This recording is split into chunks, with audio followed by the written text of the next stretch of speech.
Before you stands an angel who has wandered this earth for millennia, she replied.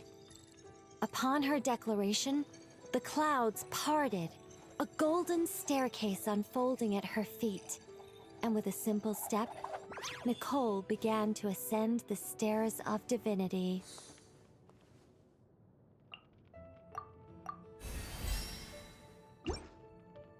Well... oh, what a beautiful ending to the story there. Windrise is also where Vanessa ascended to Celestia too, right? Is that the significance of this place? So many achievements, so many things! Don't break the wall. Evade the constraints of the barrier and dismantle the prison. Oh, that's for the battle. Upon a speck in the eye, the illusions bloom. Dreams often foretell danger. All your waves and breakers have swept over me. The forces of life shall always find their resistance. Hands uplifted, the skull stride. All falls to emptiness. That's Act 9. The reed fields unto Aru. Beat the three kings in a chess game. Oh yes, the rage bait of all time. Gather everyone's wishes to save Sumeru. For the second time, the Kulpa flame ravages all. Beyond the ash of calamitous fires, the pristine sky remains. Truth amongst the pages of Purana. Wow, this story, it was long, it covered a lot. But, like I said, that was just one of the most rewarding Archon quests of all time. Because the way that this game connects all of the stories together, and in this case, like, having followed the story for so long and seeing the way everyone has grown up and everyone has got what they wanted in the end, it's so fulfilling. Mondstadt is where it all started, and in the manga when Kale came here, this is where her first friends, where she met her first friends, where her power was purified and she was able to go back to Sumeru, become a trainee forest ranger. Indeed, she was able to use the Goddess of Flowers' power to be able to save Sumeru. And then just as she wished, she was able to release that power and give it to Lilupar. And definitely, for someone like Lilupar, she has lived a long life and, you know, done a lot of things she can't take back now. And I think that... I'm sorry, poor slime. I'm sorry, I gotta come back here and do it to you, I'm sorry. But yeah, in the end, I think they're both happy, they both got what they wanted. And like I said, the Goddess of Flowers, if she were here, I think... Lizard. Wait, hold on, we never addressed the lizard! Hold on, we never addressed the lizard! Okay, just wrapping up that thought. The whole thing about Kale, she's one of the, essentially the first characters we ever see in the game, not in the game, because she's from the manga. But, so like after a whole 7 years, you finally get to see her get what she always hoped for, which is a normal life and being able to put the past behind her. Wanderer's Archon quest was about him essentially having that rebirth and learning to move forward and not let the past trauma drag you down forever. And now Kale had that arc here too. I mean, she's already grown so much, but here it's like finally, exactly, putting the old her to rest. Finally getting to move on now. Dottore is gone, and now there's nothing left stopping her, holding her back from becoming her true self. Now she's a full... an official forest ranger now. I'm just so proud. I mean, I'm just so proud of all the friends we made here. Okay, now that I've remembered the lizard, you know. We did not address the lizard drama that whole time. So So first the lizard appears in Nodcry and Asher's staring at it. And then it appears when Thoth is holding the lizard. And then the lizard crawling across the ground while we're getting the gnosis from Malika and trying to stay off the radar. That combined with the fact that Albedo and Wanderer discovered one of Dottore's experiments in Nodcry was forcing humans' consciousnesses into animals. You know, I feel like that is way too much. I feel like, yes, the lizard can just be analogous to something, and yes, the experiment could just be showing just how much of a disregard for human life and ethics Dottore has. But I feel like that's too much of an elephant in the room. That's gotta mean something, right? The lizard has gotta mean something. Please tell me all of us weren't crazy for thinking the lizard means something. That's... It's one of those things you don't notice if you're, like, you know, and most of the people are not gonna notice, but if you're really, like, lore observant, you're gonna notice. And now it's like, now it's bugging me. What did the lizard mean all this time? Surely the lizard... What did it mean? What did the lizard mean this whole time?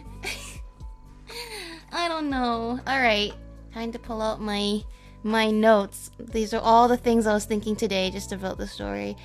Yeah. First of all, just great to see the Sumeru crew working together again. Obviously, some of the most fun groups, and already the first time in the Archon quest, you know, the big plan to rescue Nahida.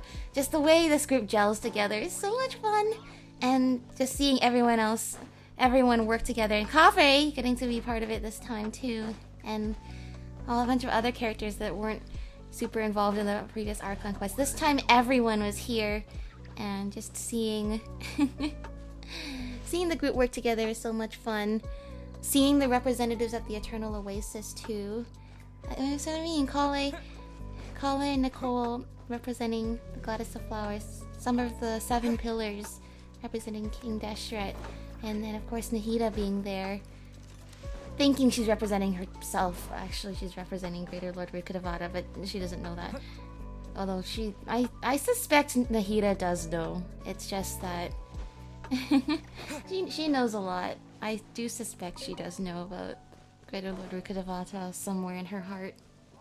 Nonetheless, that's just really cool to see after doing that whole quest. I mean, all the world quests that were involved here, the Aranara quest, with the Aranara helping out, Rana helping out, Jet and Benben and Lilupar, of course, had a really important role in this one, and then Sorush as well. Like, all of those friends coming to help us in this quest.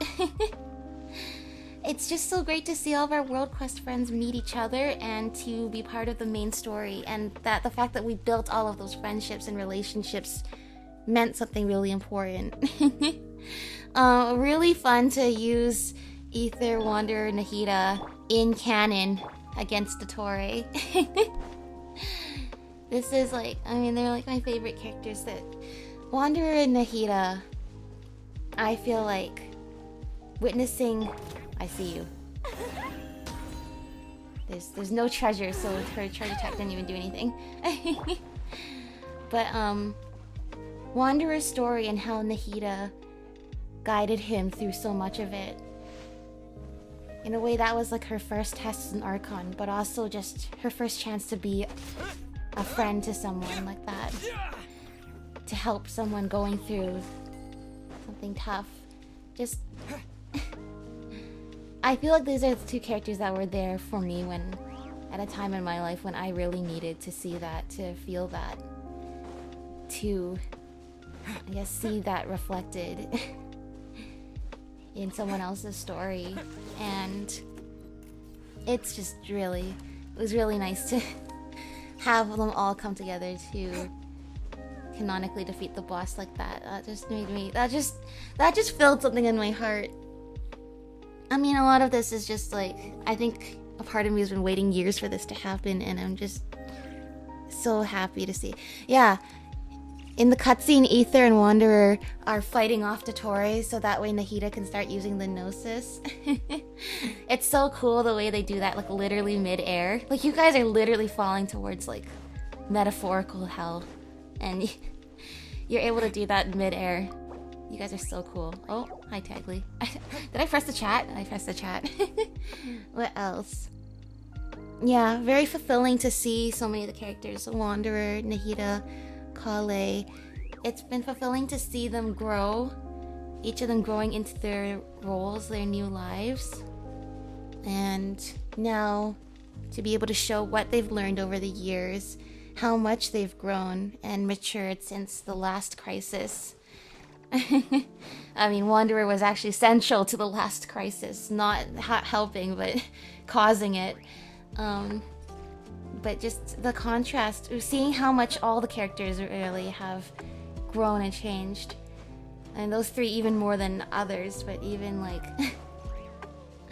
I'll hate them. Finding new ways to rage bait Kaveh even. Okay, some things don't change.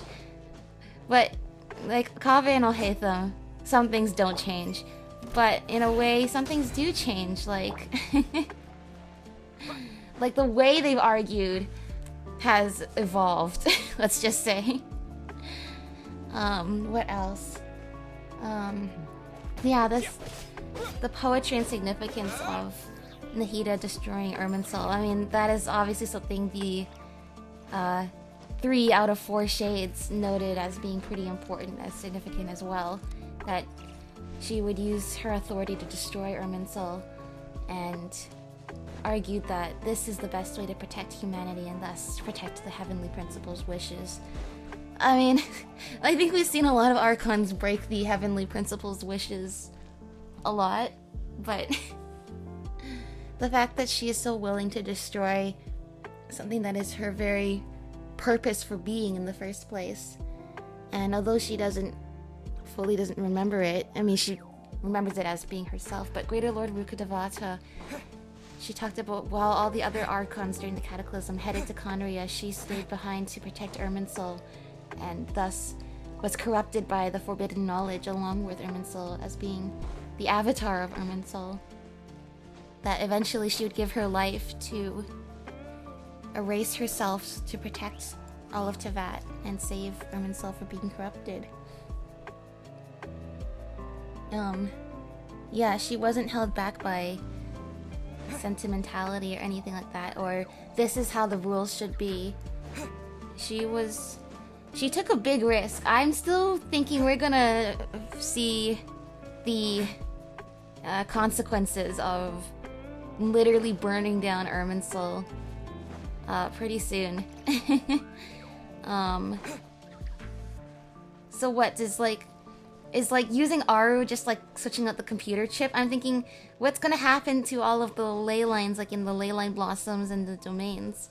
But I'm guessing if it's like just changing out the memory chip, uploading everything onto the memory chip, and then the rest of the hardware is the same, I guess that's how it's gonna work. I mean, I don't know, the way we see Irminsul branches everywhere in Teyvat. I mean, I think the implications I don't think it's as simple as just switching out Irminsul for Aru. I mean, if you're forgetting the data transfer, we see Irminsul branches in significant places everywhere. Like, there's gonna be widespread implications to this, no doubt. For sure. Yeah. Yeah, and okay, this is a big one. Just really fascinated by how they explore the contrast of wisdom between Nahida and Dottore. For Nahida, the god of wisdom, she was perceived as being childlike. That's why the sages locked her away. But she's actually more mature than a lot of the adults even. And her way of thinking, her wisdom comes from curiosity, from collaboration, and for love of all the things in this world. And that definitely foils against Dottore, and his pursuit of wisdom is the pursuit of knowledge at all costs, searching endlessly, not really looking for an answer, but just rather seeing how far you can go. And just trying to destroy all the perceived constraints while having no love or a complete disregard for the preciousness of life and everything that's in the world. How they're both seeking wisdom, but it's complete polar opposite ways, which is why Nahida says to her during the cutscene, like, your way of finding wisdom eschews all. You know? These traits make Nahida such a great leader. It's, you know, who else? It feels like such a shame, even. Beyond everything else, beyond the cruelty and everything, it's just a shame that the sages would lock her away for 500 years. You guys were really missing out, you know? She's amazing. And yeah, Dottore talked about how, you know, I care about the outcome of the experiment a lot less than people think, and that's for sure. I mean, no, exactly as much as I think, because his whole thing is about pushing the limits and breaking all restraints and just seeing what he can get away with, what he can keep doing. Every action of his is meant to be offensively audacious. I like that. I wrote that down. I'm reading that right off the notes. Yeah. The way back in Nodcry he talks to the traveler, you know, about our journey and how it seems endless, and how we're on this journey because we're confined to the rules and we're forced to walk this path when all we really desire is to reach our sibling at the end of the journey. He's like, you know, doesn't that make you mad? Don't you just want to, like, break through all of these rules? Don't you deserve to use your full power instead of being hindered from what you can truly accomplish? But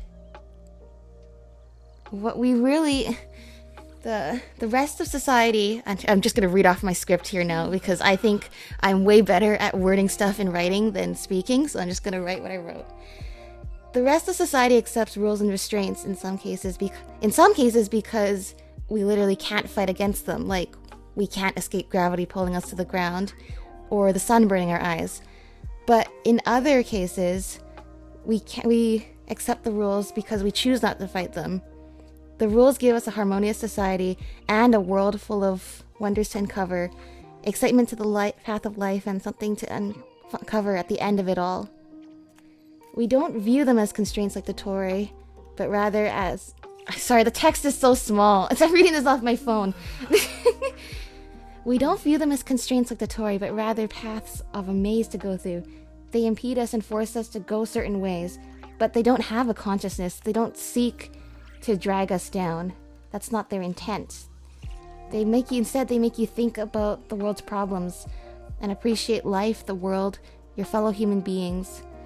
And if you were to break down those walls, you philosophically also break down the purpose of...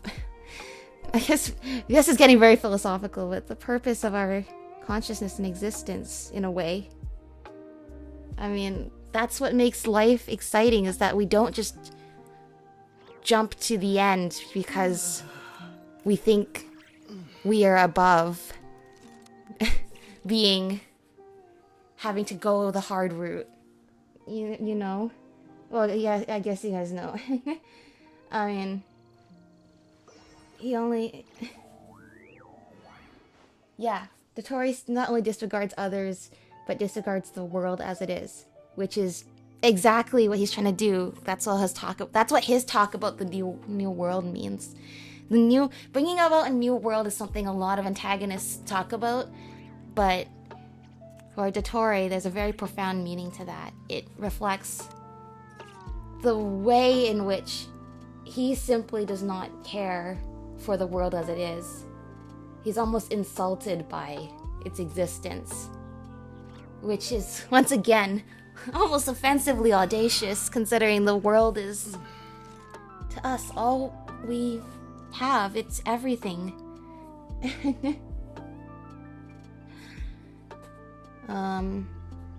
Yeah, so I definitely do not agree with Dottore at all.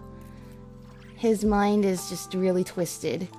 It's twisted in a way that most people are not meant to be able to empathize with.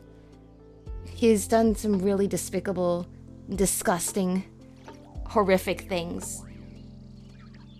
And, like I said, almost like this sadistic, just wanting to see how much damage he can inflict upon the world just for the sake of seeing what the world can't stop him from doing. He's done things that have really personally triggered me. I mean, the whole thing about what he did to Wanderer's Archon quest left me like lying awake at night like until like 4 a.m. for like a whole week. Just really bothered by it all until I could finally convince myself to. That quest put me in such a funk for a while. If you even watch any of the episodes I recorded like in the couple weeks after recording that one, you can tell I'm just, that quest, it maybe like Wanderer himself broke me and then rebuilt me, because I think it really changed a lot of my worldview. So yeah, suffice to say, I don't like Dottore. He's not meant to be a likable character in regards to the things he's done and the morals or lack thereof that he abides by. So once you accept all those things, it's really, yeah, once you accept he's not meant to be a relatable character, he's not meant to be a character you empathize with, he's not meant to be a character of which you agree with the things he's done in any regard, then it's really intriguing then he's really intriguing because you're analyzing the psyche of somebody that you normally would never get into the headspace of. You hope that this kind of person is never reflected in reality. The epitome of the kind of villain you don't sympathize and you really enjoy watching their other selves drag them down into the fires of hell, you know?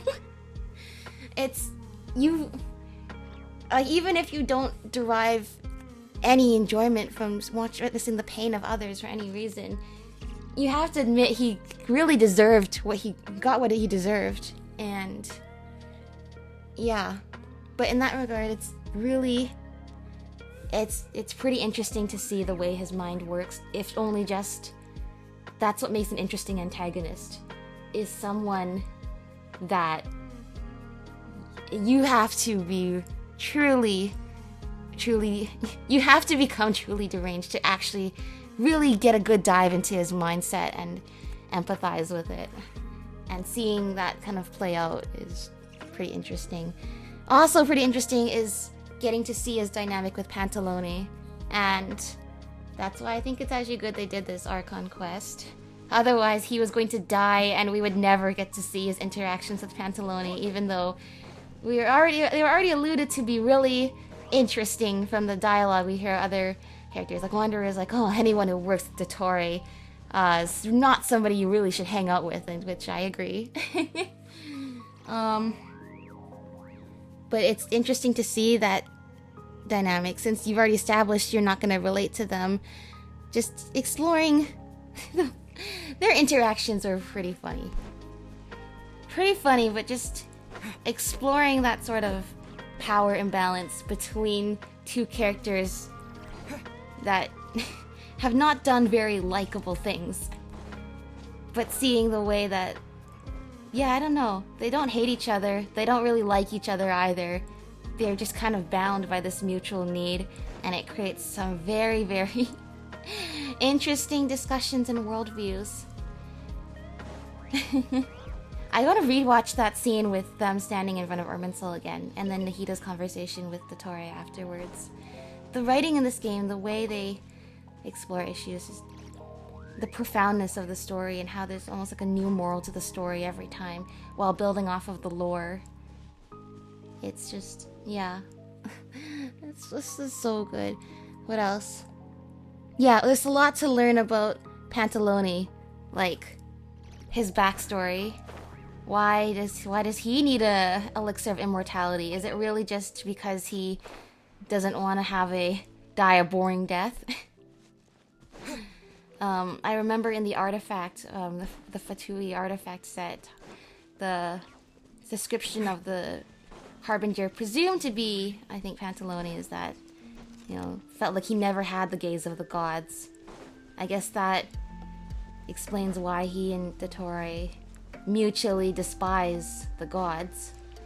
But I guess we'll learn more about him when we go to Snezhnaya.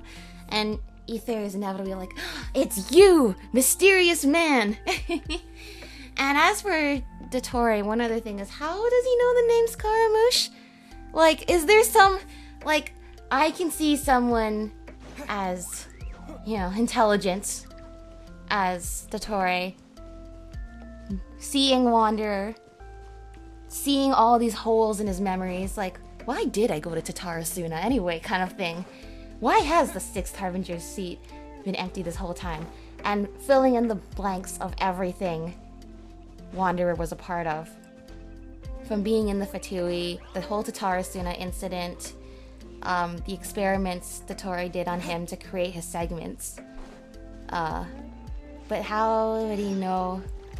I don't want to do a transport request. Remember being back here with all the Dendro slimes? How does he know the name Scaramouche? Is there some, like, law in, like, the Fatui handbook that whoever shall be the 6th Harbinger shall bear the name of Balladeer Scaramouche? Because if not, I mean, maybe there is. I don't think that's how it works, though. I'm assuming, there's more available titles than the number of Harbingers, so I'm assuming that's not how it works. So unless that's a thing, how does he know his name was Scaramouche? And also, you shouldn't remember personally, having met him. Even if he can deduce that, oh, I clearly experimented on him to build my segments. It's just really creepy, the way he talked to Wanderer like he knew him. When the implication is, it's not like becoming part of Irminsul gave him those memories back.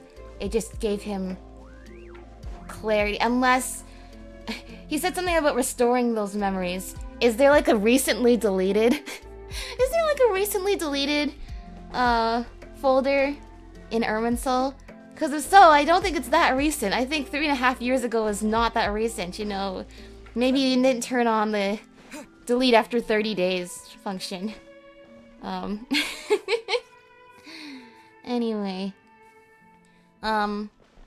I know there's gonna be some people who are sad that Dottore is not playable, like Signora. I will once again state this, that, although I personally don't like Dottore, and I think I've offered a really great justification for that, more than anything, I think the biggest justification for why he's not playable is not because I find him disagreeable, not even because the fan base considers him disagreeable, but because Ether, or Lumine, the Traveler finds him disagreeable. The devs would not make any character playable that is not somebody Ether would directly work with, and it's pretty clear. Ether finds Dottore pretty despicable too. So, I think it's a great reward then they got not 1, but 2 Dottore boss fights. And I will say, really cool boss fights. The music is pretty epic. But yeah, really cool mechanics and everything. Nodcry, Trilune Dottore, and Sumeru Irminsul Dottore, Datatore are 2 really cool fights for sure. Like, I was listening to the music from it again. It's pretty awesome. Different roles. Wanderer played different roles in each of those fights. The first time he didn't get to have his direct revenge, but the trust he put in us is just... I will forever be amazed by the way... Once again, that story had great payoff too. The way that... The symbolism of he didn't get to rip Dottore apart with his own 2 hands, but instead showing how he learned the ability to trust. He found people in his life worth trusting again after that feeling of betrayal. I think just the way that comes full circle was really nice. And then, in case that wasn't satisfying, and indeed, even Wanderer said he still had a chip on his shoulder, now we get to beat up Dottore for real. As Wanderer. And have them finally say words. Yeah. Just, once again, the way Wanderer desires vengeance but doesn't let his life become consumed by it. And thanks to that, you know, has done a great service for the world, put his own past to rest, but also has a future to move forward into. That's just really nice to see. What else? Oh! Yeah, a couple more points. About Jet. When Jet pulls us out of Gurabad, and apparently I like there's treasure? Oh, I've marked it as treasure. Okay. I leave some treasure chests like, that's a rare treasure chest now. I was like, there's treasure in Mondstadt? But then it looks like, yeah, I already marked that one.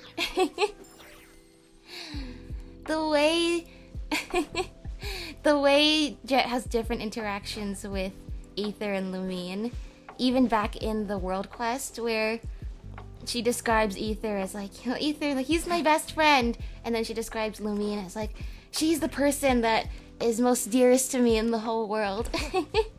And then in the scene, apparently in the scene when she pulls us out of Gurabad, like, she just grabs like Aether by like, I think one arm to pull him out of the shadow coming out of Gurabad, whereas for Lumine, she grabs both hands and pulls her out. It reminds me of you know, in Fire Emblem Three Houses, when after the lizard, every lizard's gonna remind me of the lizard. When Byleth gets their powers from Sothis and then passes out, and then if you pick Dimitri, or like if you play as male Byleth, then Dimitri is just like, I guess I have to carry you, and then Edelgard's like, yeah, I should probably get Hubert to help carry you. But then if you pick female Byleth, it's like, sorry, Professor, I have no choice but to carry you back myself, or something. And then Claude's just like, hey, Hilda, the professor passed out, can you help me carry the professor back? Anyway, just seeing like the difference, I like it when they do that, you know, different reactions to the male protagonist versus the female protagonist. I like that. I like that a lot. Oh, I hope we see Jet and Benben again. I'm glad that they were able to participate in all that. And yeah, I guess just the last point is just coming back to what I started this episode off with. Oh my gosh, have I been talking for like 40 minutes? This ended around 1 hour, now it's 1 hour 38. Okay, well, just to finish it off, just waiting 3.5 years for this payoff. Once again, myself lying awake at night, just completely, in a way, traumatized and left so pensive after Wanderer's Archon quest, and left with that empty feeling back then about him being erased and suddenly not having any of these, like, oh, at least he can meet this character kind of things to cope with. Like, even now, I'm just still waiting to see if he ever interacts with A or Miko, for example. Instead, though, years and years have gone by, he's enrolled in school. He better be graduating soon. Otherwise that's too relatable. He's made so many new friends, has all these completely new dynamics with a new cast of characters, and then to wrap it all up, has learned so many life lessons from the traumas of his past, and just seeing exactly the way Nahida says back then, the past is set in stone, but you can still write the future, and the longer your future is, the shorter your past becomes until it's but a tiny fragment of your life. And I think after waiting all this time, getting to finally see that in Wanderer, in Kale, you know, and then just in so many of the storylines, with Jet becoming a mercenary and getting to say goodbye to her father, and all of these, just the way you see that actually happen is you can grow. You don't have to destroy the past or bury it. You don't have to let the past consume you either. You just need to keep moving forward and growing on top of it. It's the foundation for everything you are. But in the end, maybe it does all just become buried. Yet, it is exactly because it was there in the first place that you learned the lessons that made you who you are today. Alright. That's enough rambling from me. I made you stay an extra 40 minutes if you listened all this while. Thank you all for watching. My voice is tired now. But yeah, just once again, very fulfilling Archon quest.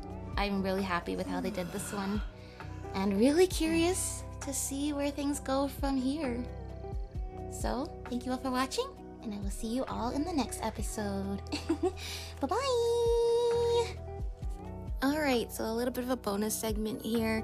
It's been a couple days since I did the Archon quest, and I've watched back some of the scenes. It's just, this Archon quest is just really interesting to just go into the psyche of all these different characters and things like that. One thing I think I did forget to mention in my list of things to mention when I was just talking about the story before is how I noticed like every single Fatui Harbinger we've met so far has either A, become playable, or B, had a boss fight. Or in the case of Tartaglia and Arlecchino, both. But it's going to be interesting to see how they approach doing the remaining like 3/4 Harbingers we haven't actually encountered, or the Traveler hasn't encountered yet in the game. Because yeah. But I realized I don't have to wait until to get last time we got Anomalous Tree Marrow 3, I'm like, I don't want to start with Tree Marrow 3. But then I realized, why don't I just like look it up on the wiki, and then I don't have to wait to get them all in game, and then we can just put out this video right now. So yeah, each of these Anomalous Tree Marrows, I've already taken a look at them, seem to have a lot of like the inner thoughts or notes of Zandik / Dottore. And also kind of shows answers a lot of the questions I had posed earlier on. So let's just skim. I just want to skim through these. I don't want to read them all aloud. But in this first one, Anomalous Tree Marrow 1, it's talking about the experiment report. So you have the specimens. Oh, these are all different people. As you can see, they all experience some of them experience some good things at first, but not really. They pretty much all start going towards vomiting, distress, hallucinations, and then death. Death at T plus 8 minutes, T plus 5 minutes. Then you have specimen 3, which didn't add any extra notes there. The rest of them just died pretty horrible deaths, and you can see the investigator here is Zandik. So specimen 3's records are transferred to another file name Feofan Sergeyevich Vexel, which then you can see later here, file labeled with new tag Regrader. So that lines up with what Dottore and Pantalone were talking about before, about how he had been like sold off by his enemies as a test subject. Seems this is how he got involved with the Fatui in the first place, was being Dottore's test subject. So I guess not unlike Scaramouche in that way. Kind of different from that. But anyway, so it sounds like he survived, so he got to have more experiments done on him. Through and through gunshot wound to the left upper arm. Vital signs are stable. So see, all these investigators still Zandik. Physical examination, sex male, age 30, history, no known allergies, history of past surgery, frequent smoker. Exam type regular, health condition good. What is the purpose of filing this kind of procedural document? The forms have all been submitted. Why have I not seen it yet? I'm guessing the italicized text is supposed to be Pantalone. Zandik. Okay, these records are all he went to the doctor like years apart. You can see now he's 38. But that's just a doctor's exam. This is more experiment. For this drug, deteriorating. This is a medical record. Smoker of 30 years at 20 sticks a day. I don't personally know anybody who smokes, so I'm gonna assume that's a lot. That's a lot. Repairing his eyes, corneal repair surgery. Investigator 25. So that's the first time you see it's 25 instead of Zandik. And you quickly realize that's the numbers represent the segments and the different ages. So because you see the next one, the investigator is 35. As we saw from the cutscene, 35, or the 35-year-old segment, is the Dottore, who is still here today, who is the most selfish, and who killed all the other segments, as well as, it turns out, the original Zandik himself. Trial version 5. So, tissue aging has paused and cerebral neural imaging has stabilized while brain age has ceased to increase. Physical age of subject is estimated to be 45 years. And he's age 72. It's interesting. I wonder, so after this point, there's no more, after age 38, there's no more reports by Zandik. So I'm gonna assume, because the elixir never worked on Zandik, whatever the segments did with dissecting the original Zandik helped them to make the elixir actually work by the time they got around to doing it on Pantalone, because it seems to have actually worked on Pantalone. It seems like he has to be continuously treated, but at least he is actually still alive and youthful versus what we saw the original Zandik went through. But yeah, after this record, all of the other ones, the investigator appears to have a number, which means it's the segments, not the original Zandik. Meaning the original Zandik is already long dead and dissected. Age 103. Long-time smoker. Yeah, no longer writing the years anymore. Declined a stomach transplant after for more conservative treatment instead. Instructions to adhere to a consistent nutritional schedule and ensure adequate rest. The 45-year-old segment, which is, so yeah, the different segments, I think. Well, obviously, the kid segment is the 8-year-old one, as we will see. So he sees 8, 18, 25, 35, 45, 65. So I figured out, so 8 is the kid, of course. 18 is the academia one. 25 is the one that's wearing like a face mask and looks like a medical doctor, which is very ironic. 35 is the one we've had dealings with. 45 is the one with the harbinger coat. And 65 must be the plague doctor. And then, of course, we saw the original one at 85. Imagine somebody keeping the medical record between ages 103 and 175. Like, it's like somebody I'm assuming, even if this is like a computer system, like, somebody had to keep this record. I mean, I guess the patient's still alive, sure, but like, just think about 72 years in our real world, how much the technology has shifted from like writing records on paper to digitizing them. So it's kind of crazy that this medical record, like, they didn't just destroy the old records because, like, you know, the time to keep them expired. Difficulty breathing due to pneumonia. Well, gee, I wonder why. A history of past surgery, yeah. Difficulty breathing on exertion, huh. Smoker of 145 years at approximately 20 sticks per day. Look, I don't think... There's no real world comparison to this, so... Lung transplant surgery, yeah, I bet. Note, the chances of the patient actually quitting are low. As such, any subsequent complaints of a similar nature will no longer be added to the record. Once again, how does the record still exist? Chemical burns. Long-time smoker, now is age 220. So obviously this immortality elixir was working great after they fine-tuned it after the Zandik incident. Long-time smoker with approximately 10 sticks per day. Oh, I'd say he cut down a lot. 10 sticks a day is still a lot, especially since you've already got a lung transplant, which is exactly why Dottore... That's the thing, because then literally in the story, Dottore comments on, like, why are you still, like, insistent on destroying your lungs when I've already replaced them for you? Like, yeah. Skin graft surgery.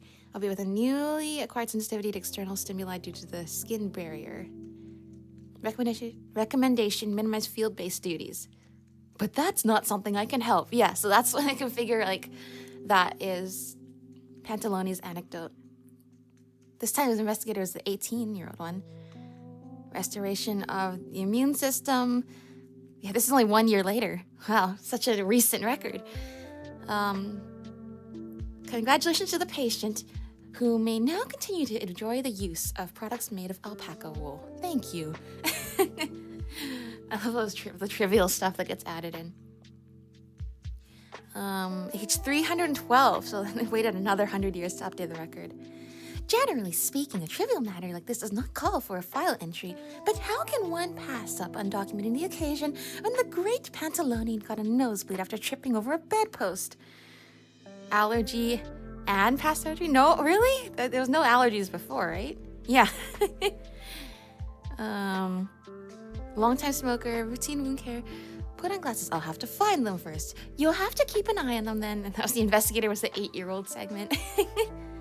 Poisoning. All right, let's just skim through this. 400.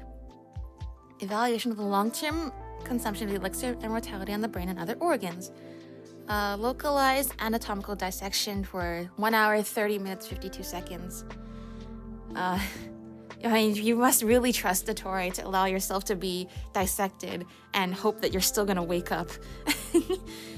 Subject regain consciousness with vital signs assessed as stable. Refer to the attached table for more details. And that was all the segments, did that one. And then, multi-user administration of this file is concluded. Records are now closed and no further updates are permitted. Of course, investigator is 35 because by this point he killed all the other segments. So, yeah, that's a little interesting. I do want to learn more about his lore, but it's funny how all of this stuff about the other specimens gets attached to his medical reports when he's like the only subject left after hundreds of years. But sure enough, he has lived for hundreds of years, and now it's interesting to see. Nope, put that away. All the ads. All right. This one seems to be a journal between all the different segments. My notebook's missing. Did one of you take it? Based on experience, it's more likely that you left it in a drawer somewhere. I've looked. It's not in any of them. And then, they kind of go to the Fatui. My experiment proposal's in there. You're not planning on adopting the INR for your experiment, are you? Ah, ha, ha, ha, ha, ha. And then, yeah, this one's just all these segments arguing with each other. Did you all receive the notice about the Harbinger's gathering? What's the difference? If you received it, that means we all did too. We have a new colleague. I hope they're in HR. I, for one, hope they're in finance. What's with Pantalone? He rejected my request. How's the party? It's just a young girl from another branch. Madam Columbina, Miss Columbina. She just feels so approachable for some reason, don't you think? Needless to say, none of that would be good news. She's with one that Saritsa has taken a liking to recently, and since she isn't actually involved in any of the Saritsa's affairs, it implies that she's the affair itself. Report from Sandrone. Okay. Attend the meeting by Capitano, the Rooster, the Jester. Notice after, like, the one with Columbina, Zandik himself is not making any entries anymore. But it's not necessarily that he's dead yet. He's just too old to make entries into this journal.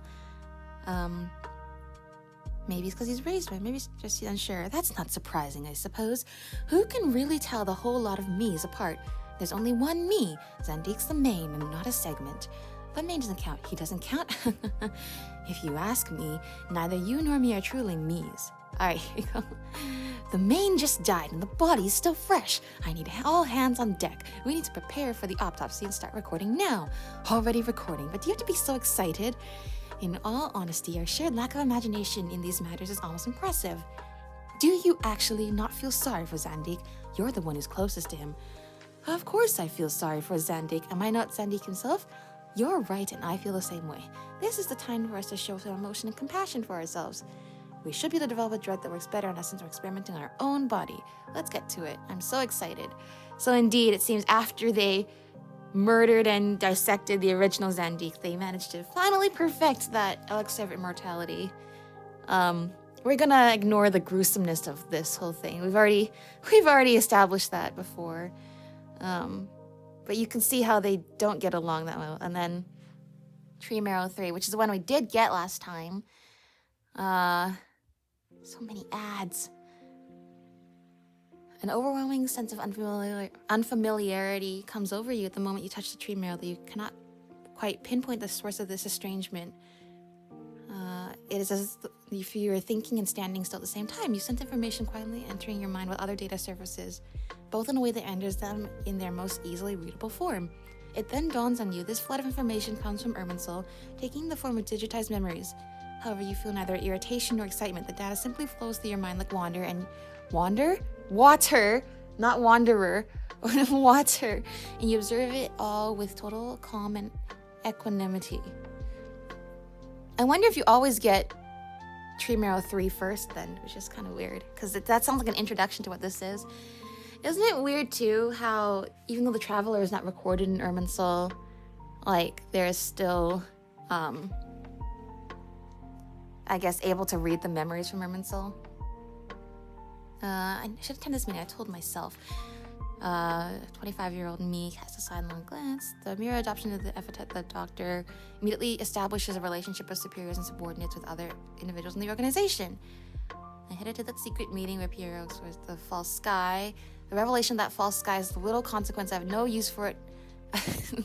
Not while my hands are full of a far more pressing research.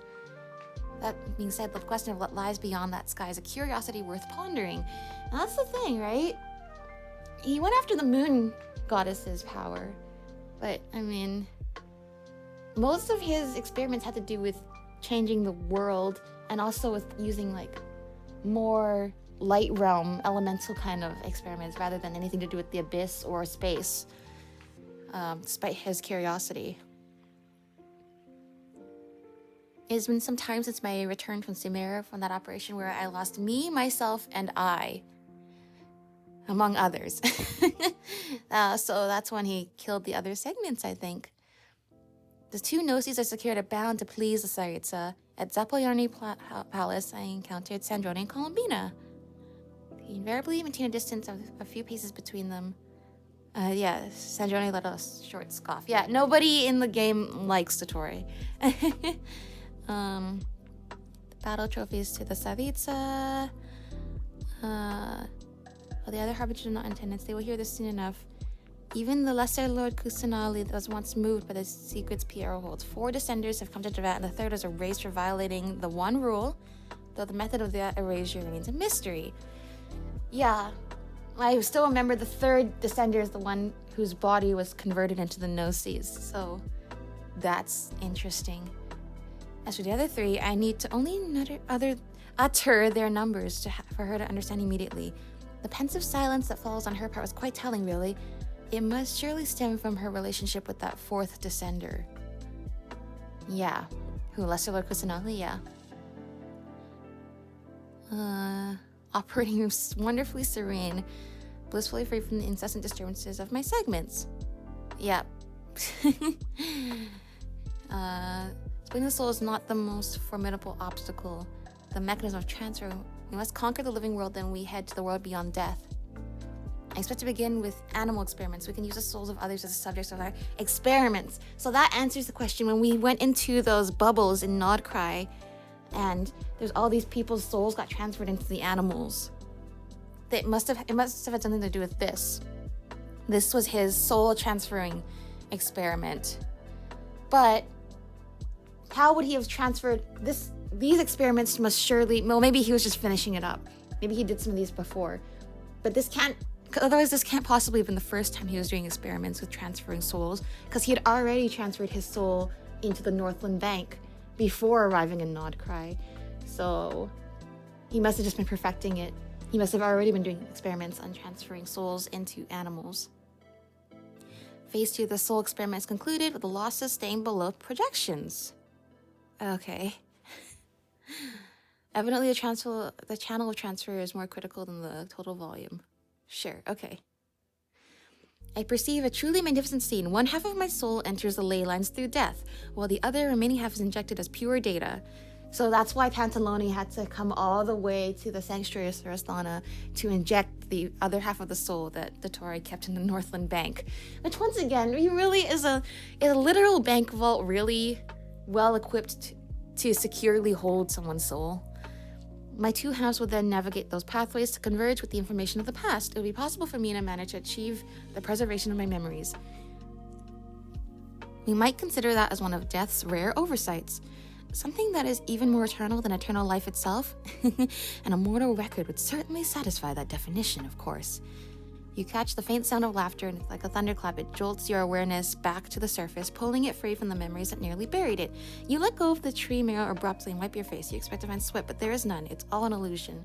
You try to trace the contours of this rather indistinct sensation, but it feels almost impossible. Morality and purpose, benevolence and malice, all that was originally good and virtuous within you is resisting every perception from those memories that don't belong to you.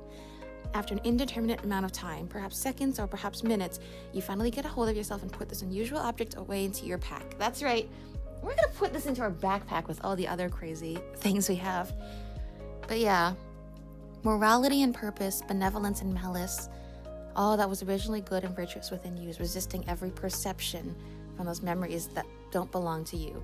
And I think that's the key with everything to do with Dottore is you are meant to, how do I say it? The characters in this game are so well written because you know a character is good when the antagonist is not just like you like them or you hate them. You sympathize for them or you absolutely think they're the worst ever. I mean, for Dottore, I do think he is the worst ever. He's done some really immoral, disgusting things to people, and for not good reasons, or reasons you cannot justify based on his own experiences, based on his reasons for being where he's at in his life. There's like nothing to justify that he needed to do anything for any good reason. He did it for reasons that are ethically bad. But that doesn't mean that necessarily your feeling is that you dislike him in like completely, in terms of like you don't even want to see into his mind. You know, like it's kind of like the whole true crime thing. Like it's really interesting to get into the head of somebody that you yourself your mind would never be in this kind of place.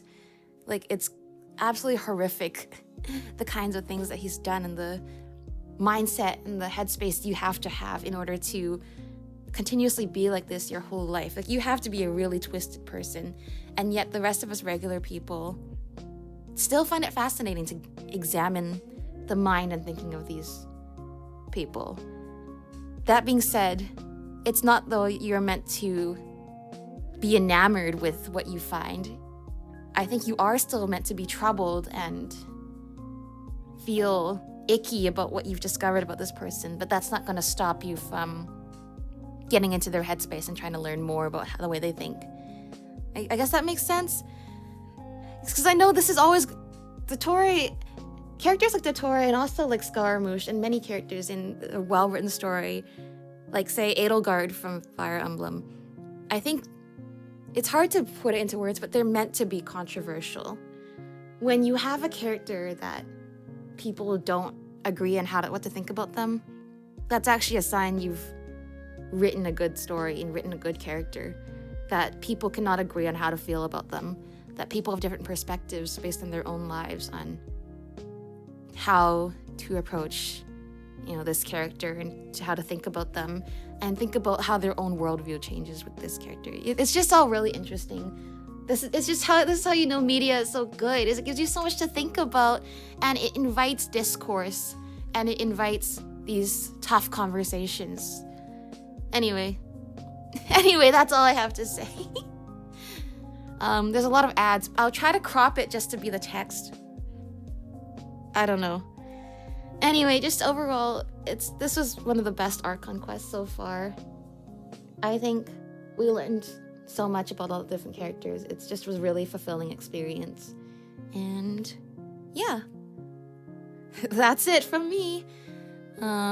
Anything else? A lot of other people have noticed the lizard thing too. I hope we eventually figure out the lizard thing. But yeah. That's all from me. Thanks for watching. I'll see you next time.